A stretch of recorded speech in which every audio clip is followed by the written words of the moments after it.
People call it pessimism. They're almost always wrong. There is a particular kind of person who has quietly decided that love is not coming for them. From the outside, it reads as negativity, as someone who's gone bitter or cold or given up. It isn't any of those things. It's one of the most intelligent defenses a human nervous system can build. It just happens to look like surrender. What looks like a person who stopped wanting is almost always a person who stopped being able to afford the wanting. This protection takes 5 recognizable shapes, and the last one is the one nobody, including the person living inside it, recognizes as protection at all. They think it's just who they became. We'll get there. It starts with something that sounds like maturity. They stop saying they want a relationship and start saying they're being realistic. Someone asks if they're seeing anyone, and they hear themselves answer, "I'm just focusing on me right now," a half-second too fast. The line worn smooth from use. Psychologists Julie Norham and Nancy Cantor gave this a name in the 1980s: defensive pessimism.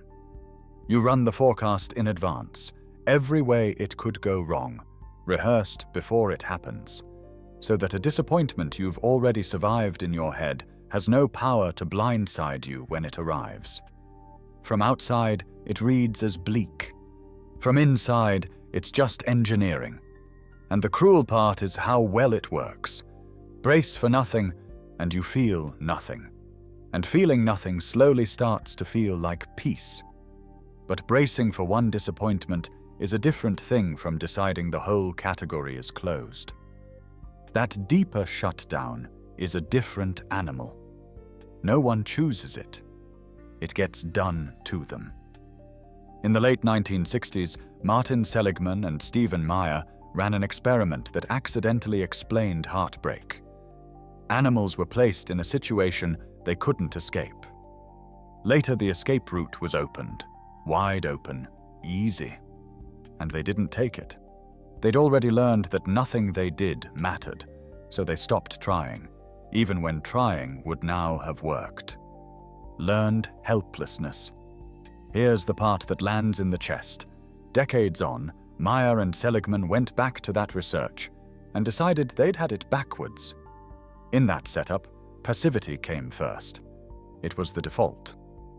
What had to be learned was control, the sense that what you do can change what happens to you. And control turned out to be the fragile part, the first thing to switch off under enough helplessness. Whether the human heart works exactly the same way isn't settled. But if it does, then the person who stops looking for love has simply returned to the body's factory setting and quietly started calling it personality. The door is open. They just stopped checking it years ago because the last time they walked through, it shocked them on the way out. If this is naming a quiet you've been living inside without a word for it, subscribe. We do this every week. There's a version of this that disguises itself as standards. Someone does show interest. Someone is, by every measure, kind. And within about a week, a list begins. Quietly. Automatically. The laugh is a little much. They text back too fast. There's something about the way they chew. None of it is the real reason, and on some level, the person knows that. Attachment researchers call this deactivation. The moment closeness starts to feel like exposure, the mind goes looking for the door and calls the search discernment. It only ever finds flaws small enough to never have to defend out loud, and convenient enough to leave by. Each one is a door marked exit, drawn before they ever sat down. Then there's the shape that lives in the body before it ever reaches the mind. Someone leans in during a good dinner, and your hand quietly moves your phone closer. Someone says something warm, and you reach for your drink before you've registered why. The shoulders climb, the chest goes guarded, and the urge to be anywhere else arrives with no thought attached to it. Stephen Porges called this neuroception. the nervous system scanning every situation for danger below the level of awareness. Faster than conscious thought. For someone whose earliest reaches for love went unanswered, closeness itself got filed under threat. The body flinches before you've decided anything, and your mind just narrates the flinch afterward, calling the narration a reason. Affection now trips the same alarm a footstep behind you on an empty street would. Each of those you can eventually catch. You can feel yourself bracing, feel yourself leaving, feel the flinch and name it. The last shape is the one you can't catch, because by the time it settles in, there's nothing left that even reaches for the exit. It doesn't feel like fear anymore. It doesn't feel like anything. The wanting goes quiet. The ache that used to surface on Sunday evenings, or at weddings, or in the half-second after someone else's good news, it fades. They reorganize the whole house of their identity around not needing the thing. I'm just happier on my own. And sometimes that is completely, beautifully true. But sometimes it's the most successful defense of all, because grief that finally goes silent doesn't always mean the loss has healed. Sometimes it just means you stopped walking past that door so long ago you've forgotten which wall it was even on. You didn't get over wanting love. You got good at not noticing the wanting. The dating app is still installed. You trained your eyes to slide past the little red dot 3 years ago. And this is the shape that costs the most. It's just the only one that ever convinced you it was free. Here's what all of it comes down to. These people never stopped believing love is real. They stopped believing it was for them.